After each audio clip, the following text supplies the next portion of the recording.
Merci à vous tous d'être restés, à commencer par Monsieur le sous-ministre. Et c'est évidemment un honneur de conclure. Alors, j'allais dire, c'est une conclusion très provisoire, puisque vous avez compris que cet événement en appelle un prochain l'année prochaine. Je fais une répétition, mais ce n'est pas très grave. La ministre parlait des lieux qui ne sont pas neutres. Et nous avons fait le choix de sortir de la place Vendôme, même si l'événement est toujours Vendôme Tech. Ici, c'est un forum. Un forum, c'est ici qu'était le marché déjà au moment de l'Antiquité. Et ça montre que nous sommes à la fois dans un souci de continuité, mais aussi d'ouverture sur le monde. Et c'est, je crois, le sens de cette nouvelle édition. J'ai envie de dire, n'ayons pas peur, allons-y. Alors, pourtant, on va dire les choses, l'image de la justice est parfois un peu poussiéreuse. C'est injuste d'ailleurs, parce que je trouve que c'est plutôt une institution qui a su bouger ces 30 dernières années, y compris d'ailleurs sur la question informatique. Mais bon, on a cette image qui rassure d'être peut-être un peu immobile. Et c'est vrai que le papier, c'est le socle de légitimité pour le moment. Regardez le cachet de cire, cette représentation symbolique de ce qui fait la foi chez nous. Et il va falloir s'en passer du papier.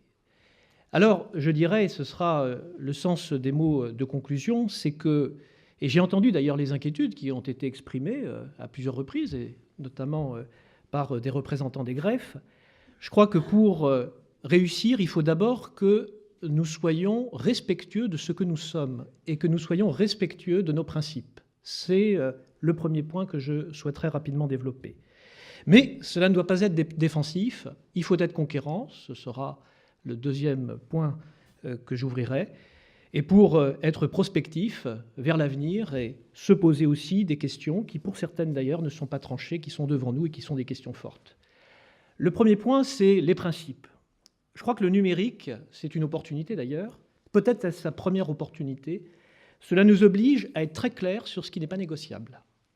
Nous avons un socle de confiance, et ce socle de confiance doit être véritablement protégé, mais protégé au sens positif du terme, pas parce que nous sommes des conservateurs, mais parce que c'est le cœur même de notre mandat, c'est le cœur même de notre mission.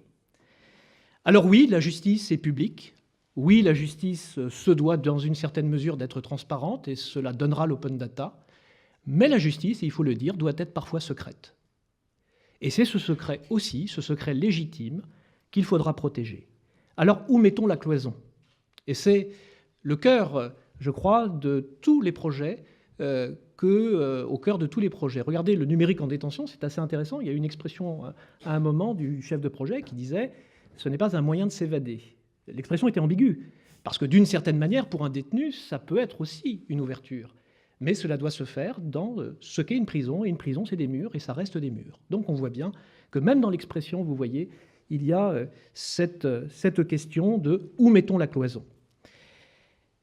La confiance, c'est aussi la confiance que l'on met dans les professionnels, dans les compétences. Et le numérique, cela doit être un facteur de compétence. Cela signifie que, et c'est le point commun, je crois, entre tous les projets que nous avons vus ce matin, l'idée, c'est le recentrage. Redonnons du temps à l'intelligence humaine. C'est vrai dans Portalis, c'est vrai pour la procédure pénale numérique, c'est vrai pour tous les projets qui vous ont été présentés. Et d'une certaine manière, le numérique offre aussi une manière nouvelle d'organiser la spécialisation, en regroupant des contentieux, par exemple, et en garantissant peut-être aux justiciables une meilleure égalité de traitement par rapport à la spécialité qui, on le sait, suppose aujourd'hui une performance technique accrue, tant le monde et tant le droit devient complexe. Le troisième point aussi, pour parler de la confiance, c'est la sécurité juridique. Les avocats ont raison d'être très vigilants quand on parle des droits de la défense. Et sur ce plan, le numérique peut être la pire des choses, mais ça peut être aussi la meilleure. Car l'accessibilité accrue, par exemple, à une procédure pénale, est un facteur d'exercice, me semble-t-il, amélioré, d'amélioration des droits de la défense. Et puis, nous ne changeons pas de système. J'ai bien aimé ce que disait M. Giraud tout de suite par rapport à l'Estonie, qu'on nous cite toujours en exemple, et c'est bien d'aller en Estonie. Au passage, c'est la taille d'un département français. Mais nous ne sommes pas dans une procédure orale. nous ne sommes pas non plus dans cette culture de l'identification systématique. Et nous échangions au moment du café avec monsieur le sous-ministre. Vous me disiez, je parle sous votre contrôle, que chez vous, une procédure, c'était quelques feuillets, parce que tout se joue à l'audience. Chez nous, la procédure est écrite, et sans doute que le numérique nous permet d'oraliser un peu, mais soyons tranquilles, notre code de procédure pénale et notre code civil ont des jours, je dirais, devant eux qui, me semble-t-il, ne compromettent pas leur existence. Alors voilà, la confiance, c'est vraiment le point qui me semble essentiel et qui ressort des débats. Mais évidemment, si je m'arrêtais là, vous me diriez quand même, c'est peut-être mon rôle, vous êtes un peu gardien du temple. Alors, il faut être conquérant, et je crois que le numérique amplifie notre mission, ou amplifie, je dirais, le territoire de notre mission. L'expression a été d'ailleurs citée à plusieurs reprises. On nous a parlé d'avocats augmentés, on nous a parlé de juristes augmentés, j'ai envie d'y ajouter le juge augmenté, le greffier augmenté. Mais y a-t-il un justiciable augmenté? Ah, je dirais qu'en tout cas, je vois de nouveaux territoires. On a très peu parlé de l'Europe aujourd'hui. Peut-être faudra-t-il d'ailleurs, l'année prochaine, y intégrer une grande dimension européenne. J'avais la chance d'être à Bruxelles la semaine dernière dans une conférence sur le numérique. Il y avait d'autres pays. Au fond, nous avons tous les mêmes ambitions et c'est rassurant. Nous avons tous à peu près les mêmes difficultés, les mêmes trajectoires. On a quand même chez nous, je le dis avec fierté, un vrai portage politique du sujet, ce qui n'est pas toujours le cas dans d'autres pays. Mais je me rappelais que quand j'étais jeune magistrat, mon premier contact avec le numérique professionnel ou l'informatique professionnelle, c'était le système d'information de Schengen avec le premier mandat d'arrêt européen que j'ai vu fonctionner dans le système d'information. Donc l'Europe a plutôt été pionnière en la matière, ne l'oublions pas.